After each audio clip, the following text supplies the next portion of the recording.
Yes mga kabayan, welcome back to my vlog. This is Super Mario Travels.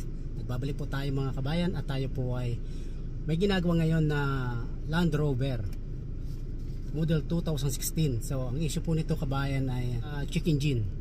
So ito sa inyo. Ayan o, check engine. So mga kabayan, inisita natin, ang lumabas ay may dalawang binatong code. Ang binato na code ay ang binato na code kabayan ay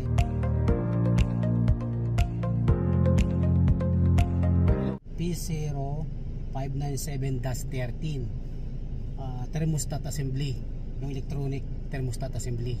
Isa naman kabayan ay U02A5-87 plus communication sa diesel exhaust fluid, yung heater control unit yun. Pero ang inaano nito ay yung thermostat. So pinapalitan natin ng thermostat assembly kasi nakalagay doon open circuit. So ayan, hindi siya ngayon. Ayan, naka-check engine siya. So papalitan natin ngayon kabayan ng thermostat assembly at tawag dito, ipapakita ko sa inyo kung paano babaklasin. Depende kung makukuha na ng video kasi alam nyo naman kabayan, wala akong taga video. Ever since na nagbablog ako lang ang mag-isa nagbibideo. Okay, papakita ko sa inyo kabayan yung yung thermostat assembly kung anong itsura. Okay, let's go. So ito mga kabayan yung ito mga kabayan yung thermostat assembly, electronic thermostat assembly ng Land Rover 2016. So bali yung thermostat kabayan nasa loob na. Ayan kung nakita niyo. Ayan. Kapag bumili ka ng thermostat, kasama na kabayan niyang housing na yan. So ito yung sensor niya. Ayan, ito yung sensor niya. So bali dalawang sensor niya kabayan. Okay. Ganito kabayan ang hitsura ng thermostat assembly. So bali kabayan, ang talagang gagawin dito ay yung boot ay hindi siya nag-o-open, yung trunk. So yung switch doon, so papalitan sana natin ng switch ngayon ay mali ang pyesa. Pakita ko sa inyo. Ayan atake mo lang kabayan ng ganyan yan. Ayan, atake mo lang ng ganyan and then ganyan na. Okay. So magpapalit tayo ng thermostat ngayon. Nandito sa parte rito yan. Yan na natin.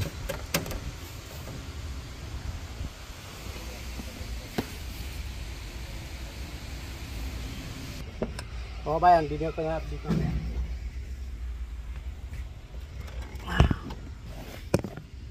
Yan daw pala dito sa bayan. Okay.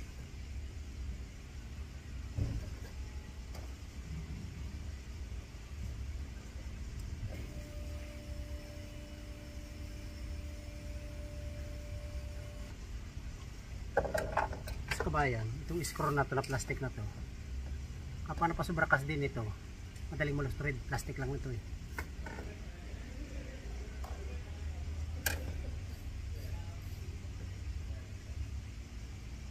Kaya pag niluluwagan ito kabayan, mag-ipipersan pa baba. Alam ko sa niyan, naka-neutral lang siya, hindi siya matatanggal.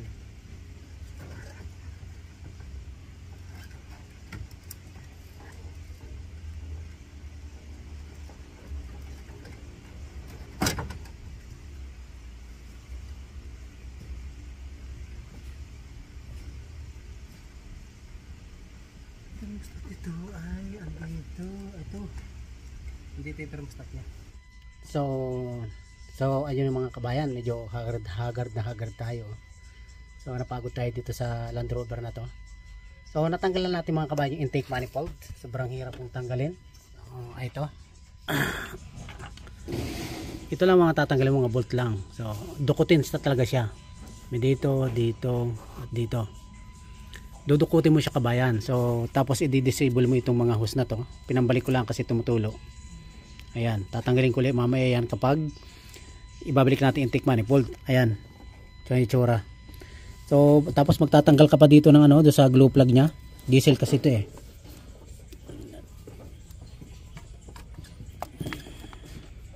Ito kabayan yung mga konektor ng glue plug oh. Ito kabayan. Ayan, kaya nahirapan din ako kanina tanggalin. Ubunutin. Yan, papasok mo yan dyan. Ayan. So ayun, natanggalan natin yung thermostat assembly. So ito na siya ngayon. So ang nahirapan naman kung tanggalin eh ito. Itong ugpungan ng papuntang radiator na hose at saka itong papuntang electronic thermostat housing. Ayan. So sinisikwat ko yan, medyo umungat na kabayan yan. So bali, dinadandahan ko kasi kapag nasira to, bibili na naman ito kasama to kasi itong pag-crimp ng hose na to, walang dugtungan kabayan yung ano yan, yung lock na yan. Walang dugtungan to. Ito ang walang dugtungan yung lock na yan. Yan oh. Walang dugtungan. So mahal na naman ang gagastusin kapag nasira ito. Kaya iningatan ko. Ito. So ito siya ngayon. Makakabit ko ngayon itong hapon. Tapos siguro hanggang bukas na ito. Umaga, hanggang tanghali. Wala magagawa kabayan na napakasikip. So kailangan kong dandahanin.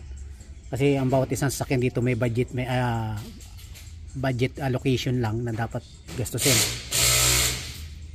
So kailangan ko mag-ingat pagtanggal para hindi tayo makasira. Ayun mga kabayan, na pinakita ko sa inyo ang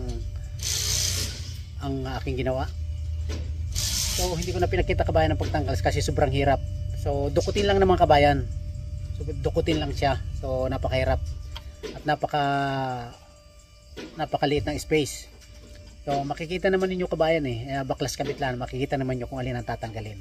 At hindi ko na-explain, hindi katulad ng mga diagnosing electrical kailangan mo sabihin. So ano, ay laki-laki ng intake na yung manifold. Kung saan padadaanin yun dyan, di ba? Napakaliit ng space. Okay? So mga kabayan, i-update ko kayo mamaya kapag naano na to, na nakabit na at kapag nawala na yung check engine. Okay? Maraming salamat. So kabayan, natanggal na natin. So sinikwat-sikwat lang natin dito. So napakahirap kasi may o-ring kasi dito sa loob yan no? O-ring. So ayan. So ito ang iniingatan kasi natin kapag ito'y nasira, malaking gastos.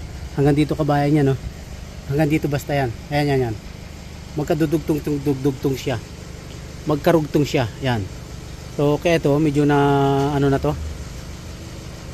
Na nasira-sira ito. Anyway, ito naman ay hindi naman importante kasi ito yung papalitan natin. So ito ang iniingatan natin ngayon. So okay naman yung tawag dito, yung o-ring. Ayan, nakita niyo yung o-ring yan oh. Yan ang o-ring. So pinagkiwil natin, napakahirap bunutin.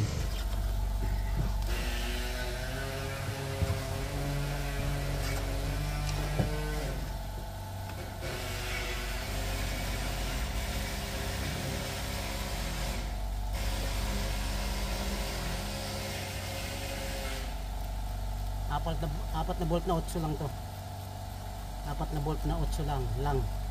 Pero napakahirap kabayan. Ano to?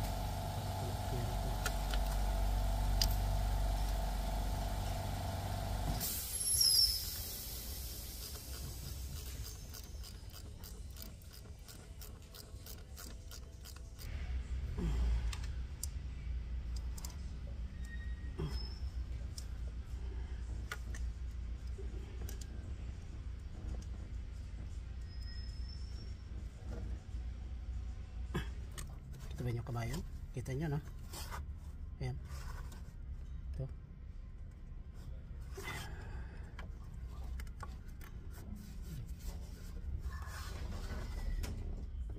Dito lang kabayan.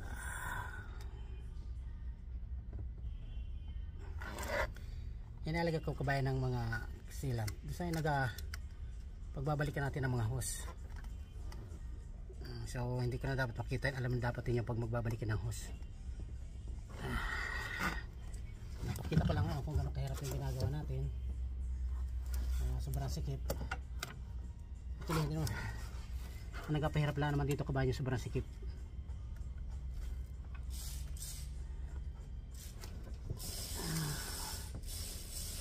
Yan o.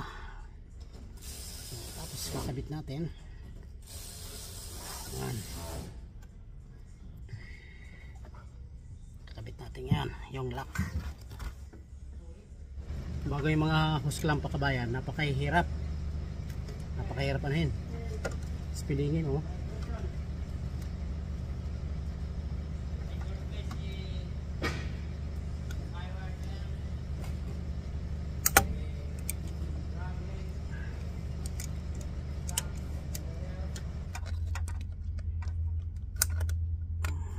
Yan.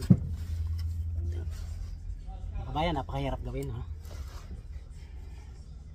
Sabi ni iba, basic daw lang to. Ewan ko kung basic.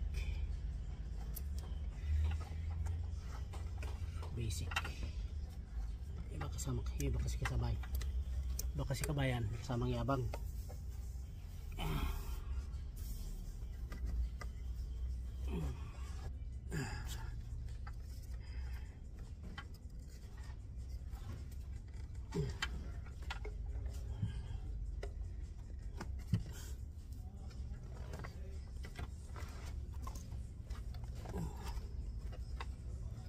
Ito yung tinatagal na kanina nagulping hirap.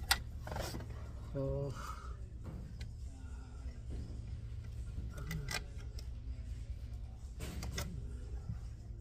yung mga kasaway kabayan ng hose.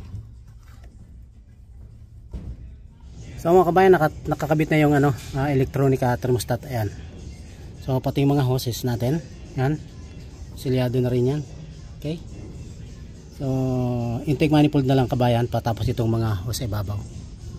Yan, bigyan ko mamaya kayo kabayan na update kasi hindi ko may video eh. Pangit tingnan pag hindi talaga na focus. So ito.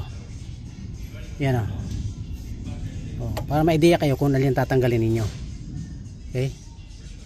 Intake manifold na lang mga kabayan, tsaka mga hoses natin. Yan mga kabayan, good morning. Tapos na po tayo sa pagkabit ng intake manifold at saka yung air filter housing. Saka yung mga hoses nya, mga fuel line.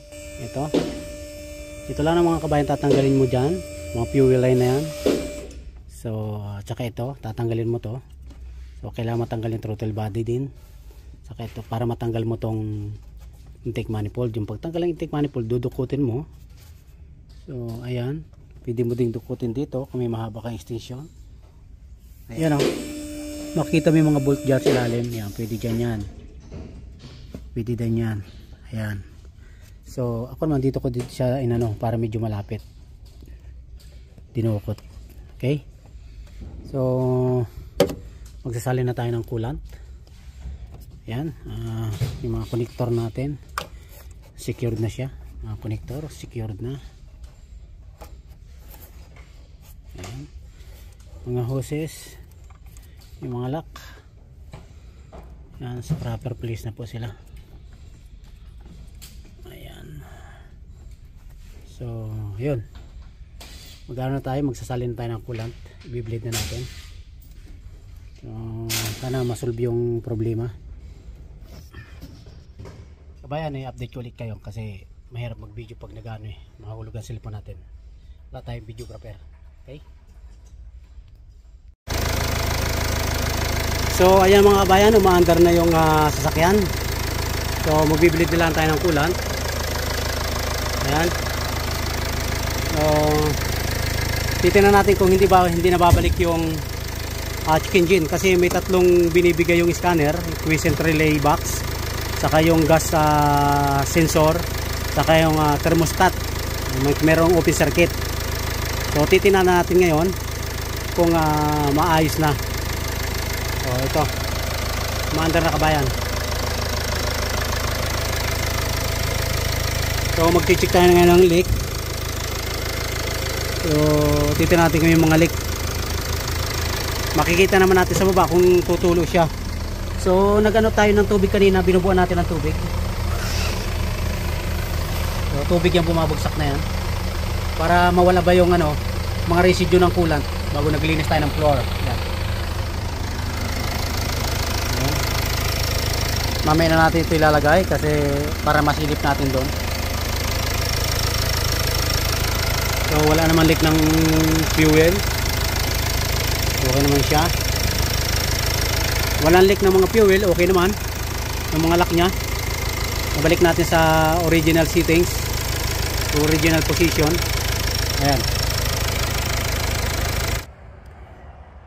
Yes mga kabayan, magandang hapon. At kung natatanong ninyo bakit naka-jacket Superman Travel sa may init ng araw. So medyo linag na tayo nung Friday evening. So inubo tayo sa makit yung lalamunan natin. Nilagnat. So far okay na tayo ngayon. So update mga kabayan ito. Kadugtong ito nung yung video nung ginawa nating Land Rover 2016. If I'm not mistaken, 2016. So yung pinalitan natin ng electronic thermostat assembly, okay na po kabayan yon. So kung may magtatanong o may magko-comment na bakit pinalitan agad natin ng electronic thermostat housing assembly, sabalit ang issue nun ay check engine. Kabayan, chinik na po natin yung circuit nun. Hindi ko lang po naipakita kung paano pag-check kasi minsan nung chinichi ko yon ay nandun nanonood yung amo. So yung mga kabayan, chinik na natin yung dalawang sensor na nakadikit doon, yung wirings papuntang module. Okay naman po siya kabayan. So walang open circuit, wala siyang anumang problema. Natin kasi kabayan, pinick up na agad nung salesman. Pakapasok po ng shop, nandun nakabang na yung salesman kasi chichikin na nung bibili. Ang pag-check naman ng wirings palagi kabayan, hanapan nyo palagi voltage reference. Tigda dalawang wires lang naman yun eh. Tigda dalawang wires. Kung may voltage reference yun, walang problema yung wirings natin. Okay? Kapag walang voltage reference, may problema yung wires natin doon. Or otherwise yung module. Ganun lang kasimple kabayan pag dalawang wire. So napakasimple lang. Kapag ginawa positive, kailangan dapat may positive. Pag ginawa negative, kailangan may negative siya. Okay? Ganun kabayan. So dalawang wire lang 'yon. Tigda dalawang wire lang. So kaya napakadaling checkin nun. Voltage reference lang hinahanap doon. So yung mga kabayan, at maraming salamat po sa pagtangkilik ng inyong mga video at sa pag-share, pag-like, at sa doon pa sa hindi pa nakakapag-subscribe, please subscribe and hit on that notification bell para palagi po kayong updated kay Superman Travels na i-upload po natin, nagagawin nating video dito po sa Western Perth, Australia. Okay, maraming salamat po muli. Shoutout po sa inyo lahat. Ingat po tayo. Superman Travels, Western Perth, Australia.